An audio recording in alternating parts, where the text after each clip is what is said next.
sudah merupakan sunatullah, sudah merupakan qadarullah, bahwa setiap makhluk Allah itu pasti diberikan rezekinya oleh Allah Subhanahu wa Ta'ala. Betul tidak? Betul ya? Ngerasa enggak? Ngerasa. Sampun syukur maring Allah tere. Insya Allah. Saya mau tanya, kalau rezeki itu ada berapa macam? Tuh kan saya mah kalau ngaji sama Pak Ustadz Ujang suka nanya-nanya kan. Masya Allah. Kata puasana banyak Ustadz katanya gitu. Berkatakan karena memang wa in ta'uddu ni'matallahi la tuhsuha. Kalau kita ingin menghitung nikmat yang diberikan oleh Allah, niscaya kamu tidak akan bisa menghitungnya. Begitu kan ya? Masya Allah, sejak kita tidur sampai bangun tidur itu adalah rezeki dari Allah Subhanahu wa Ta'ala. Tetapi di dalam syariat Islam yang namanya rezeki itu dibagi dua macam. Ya, yang namanya rezeki di dalam syariat Islam itu dibagi ke dalam dua macam. Yang pertama, rezeki itu sifatnya rezeki badaniah. Ya, maknanya rezeki yang sifatnya badan, untuk badan. Maksudnya bagaimana Pak Haji? Gini, setiap makhluk Allah, hewan tadi ya, manusia tadi ya, beriman tadi ya, kafirkah dia, munafikkah dia, taatkah dia, tidak taatkah dia, pasti diberikan kenikmatan oleh Allah Subhanahu wa Ta'ala berupa rezeki. Ada enggak orang yang tidak beriman kepada Allah tidak mendapatkan rezeki? Dan tidak ada. Semua makhluk Allah itu pasti diberikan rezeki oleh Allah Subhanahu wa Ta'ala. Karena itu sudah merupakan qadarullah, sudah merupakan ketentuan Allah, sudah merupakan sunatullah. Coba ibu bayangkan, ibu suka ngelihat cicak enggak? Cicak di rumah banyak ya bu ya? Kok hidup ya? Makannya apa? Nyamuk. Padahal kalau dipikir-pikir, cicak menempel di dinding kayak ibu-ibu majlis taklim suka duduk nyender-nyender.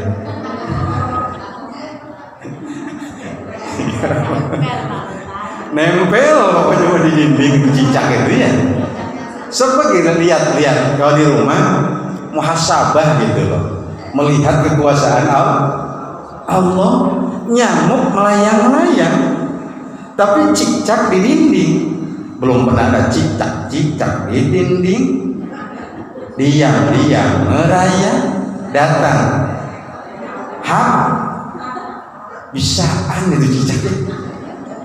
Ya, coba kalau dipikir sama akal kita, bagaimana mampu seekor cicak bisa nangkap nyamuk? Tapi itu adalah kekuasaan Allah Subhanahu wa Ta'ala. Maknanya apa? Ketika berbicara rezeki, kita tidak usah khawatir. Karena kebanyakan orang kan gini, bisnis itu orang coba pakai anaknya sebenarnya. Ngerikan kok di situ, di sana, ini di sana. Hari ini asakin namun banyak kayaknya anaknya. Banyak besar berapa? 3. Bapaknya punya gaji, ibunya punya gaji, anaknya telur. Produksi lagi yang banyak. Ya? Masya Allah. Hati-hati, jangan banyak-banyak susah ngidupinnya. Ya Allah ya Rabbana. Berarti itu tidak yakin akan kekuasaan Allah Subhanahu wa Ta'ala. Karena setiap yang diciptakan oleh Allah itu pasti diberikan rezeki oleh Allah Subhanahu wa Ta'ala. Ini adalah rezeki badan, ya kan? Tidak ada hitungannya mau dia beriman, mau dia muslim, mau dia tidak, dia munafik, dia laki-laki, dia perempuan, dia anak kecil, dia orang dewasa, pasti semuanya diberikan rezeki oleh Allah Subhanahu wa Ta'ala. Yang penting lihat seekor burung datang pagi-pagi, yang penting berangkat saja, tapi balik-balik dia sudah kenyang, bawa makanan untuk anaknya. Apa maknanya tawakal kepada Allah? Kenapa? Karena Al-Quran katakan wa ma min dabatin fil ardi illa 'alallahi rizquha. Jelas kan ya? Jangankan orang, jangankan manusia, sampai-sampai hewan terkecil pun itu sudah dihitung rezekinya oleh Allah Subhanahu wa ta'ala. Maka keyakinan kita tuh akan kuat.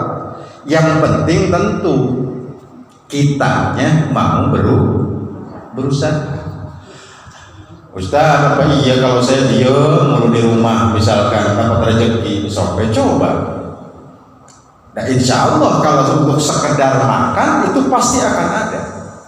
Iya, maknanya karena sudah diatur oleh Allah Subhanahu wa ta'ala. Yang pertama, rezeki itu ada rezeki yang sifatnya badaniyah, untuk badan, untuk hidup. Apa artinya? Jadi kita tidak usah khawatir, betul ya, tidak usah khawatir. Ya Allah ya Rabbana, kita umurnya masih 40 tahun, suami kita ini udah 70 tahun, gimana kalau bapaknya sudah mati, siapa yang mau siapa yang mau Nah, orang yang beriman itu berarti tingkat keimanannya masih lemah kepada Allah Subhanahu wa ta'ala. Jelas tuh?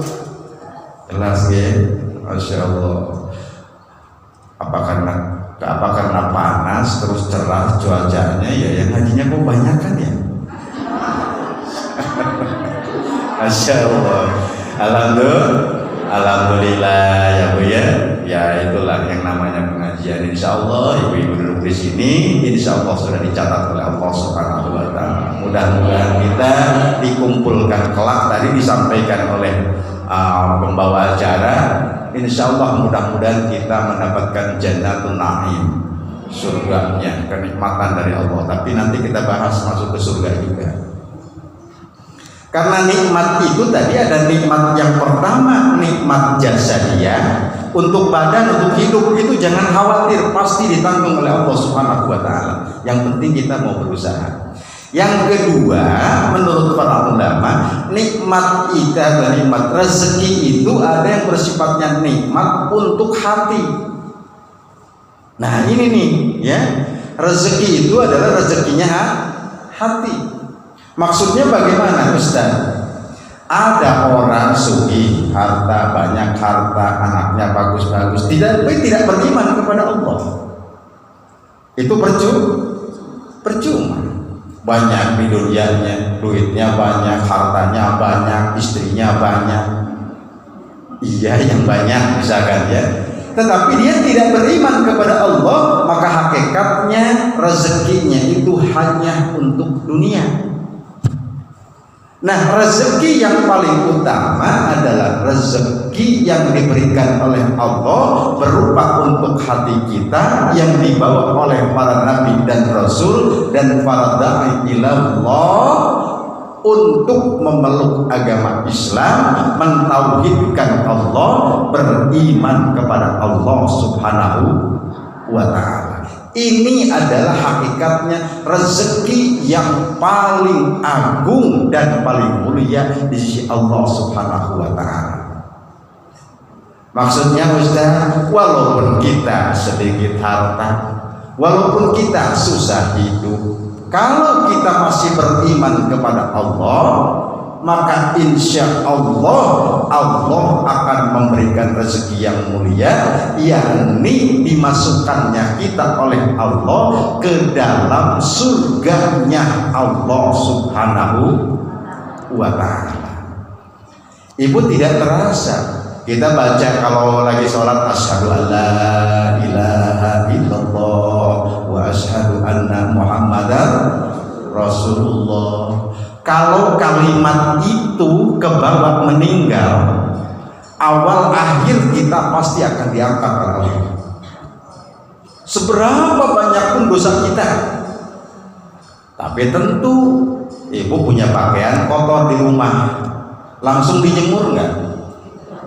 Di apa dulu? Cuci dulu. Kalau itu kotorannya kotoran yang susah dihilangkannya pakai apa? Dihilanginnya pakai bike clean. Pakai apa lagi? Pakai sikat. Ya, bahkan tidak jarang kalau tuh kotoran yang nempel di baju itu digodok pakai air panas biar dia mudah untuk hilang. Nah, begitupun manusia yang beriman kepada Allah, ketika dia meninggal membawa kalimat tauhid, maka akan dimasukkan oleh Allah ke dalam surga kalau dia sudah dicuci terlebih dahulu. Tetapi cucian nanti itu naudzubillah summa naudzubillah min dzalik. Masya Allah. Itu maknanya. Jadi sebanyak apapun dosa kita, kalau kalimat illallah la ilaha illallah tadi kita kebawa meninggal, maka insya Allah awal akhir akan diangkat oleh Allah Subhanahu wa ta'ala. Ibu pernah nggak menyaksikan orang mau meninggal? Ustaz jangan ngaji meninggal, seperti kita nih musim corona ya. Pernah betul? Nah, pernah nggak menyaksikan orang meninggal? Pernah. Kalau waktu ibu bapak yang sudah meninggal, pas meninggal menyaksikan tidak? Menyaksikan. Apa yang kita lakukan? Lakinu mautakum la ilaha illallah. Maksudnya apa? Agar si mayit ketika meninggal kalimat terakhirnya adalah kalimat la ilaha illallah. Cuma saya titip, nanti kalau orang tua kita, nenek kita, atau siapapun kita, ketika kita hadir di situ untuk membacakan kalimat la ilaha illallah terhadap orang yang lagi sakaratul maut, ya, jangan diulang-ulang. Ini mengumpul banyak orang datang. Sudah, misalkan si anaknya laki-laki yang paling tua itu, Pak, ingat Bu, ingat ucap la ilaha illallah. Padahal sudah susah-susah nih si yang lagi sakaratul maut membaca la ilaha illallah, sampai dia mengucapkan, wih, yang di sekitarnya udah ngobrol segala-gala. Maka itu akan terkopi oleh si yang bersangkutan itu. Khawatirnya, ya Allah, si dalam bapak kita mati, premen dia warisan di sana.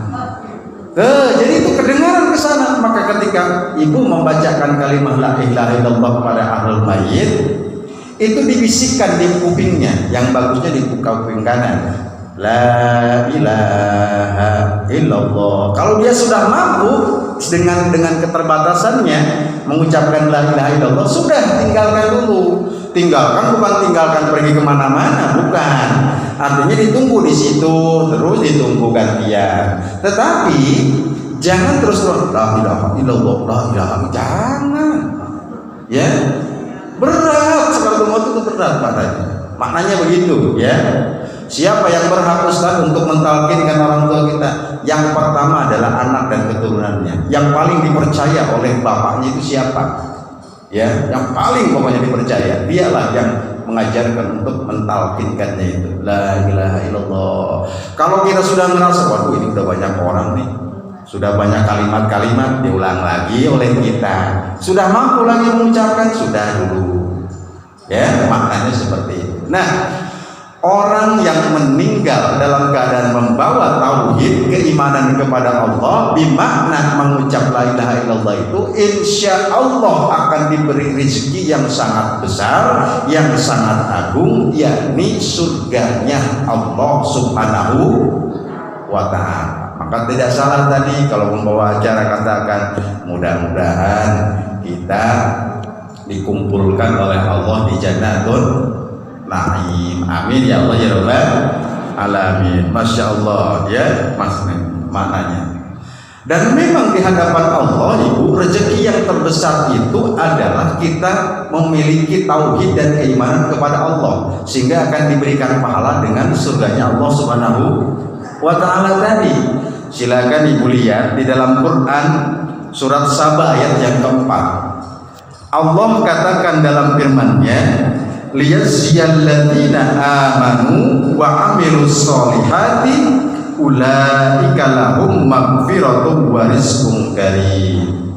Jelas Allah katakan bahwasanya Allah katakan supaya Allah memberikan balasan kepada orang-orang beriman dan mengerjakan amal soleh yang mereka itu adalah orang-orang yang baginya ampunan dan rezeki yang sangat mulia. Itu dalam Quran surat As-Sabah Allah katakan rezeki yang sangat mulia itu adalah surganya Allah.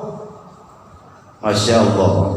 Dalam ayat yang lain Allah katakan, ini dalam Quran surat At-Tolak ayat yang ke-11, wa may yu'min billahi wa ya'malu sholihan yudkhilhu jannatin tajri min tahtihal anhar khalidina fiha abada qad ahsanallahu lahu rizqa.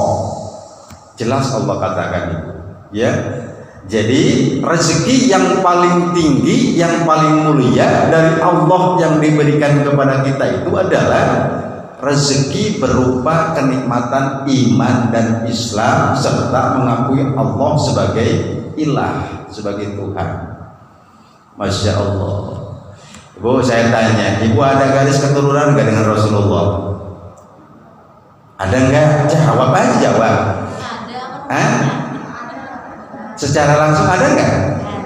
Karena biasanya yang ada keturunan dengan Rasulullah itu kalau di Indonesia, kalau yang laki-laki disebutnya dengan habaib, kalau yang perempuan disebutnya syarifah. Nah, maksud saya begini, kenikmatan itu kenikmatan yang sangat agung memeluk agama Islam. Padahal kalau dipikir-pikir, kita itu siapa? Ya kan? Sahabat Rasulullah bukan, keturunan Rasulullah bukan. Tapi kok bisa kita memeluk agama Islam dan mentauhidkan Allah? Betul tidak? Masya Allah. Coba ibu ingat nggak? Ada paman Nabi yang namanya Abu Lahab. Ada lagi temannya Abu Lahab yaitu Abu Jahal. Ya, Abu Lahab, Abu Jahal itu orang dekat dengan Rasulullah. Bahkan Abu Lahab itu adalah pamannya Rasul. Beriman tidak? Masya Allah. Innaka la tahdi man ahbabta walakinnallaha yahdi may yasha. Begini-begini kita ini sudah menjadi pilihan Allah untuk mendapatkan rezeki memeluk agama Islam yang insya Allah disediakan oleh Allah surganya Allah subhanahu wa ta'ala.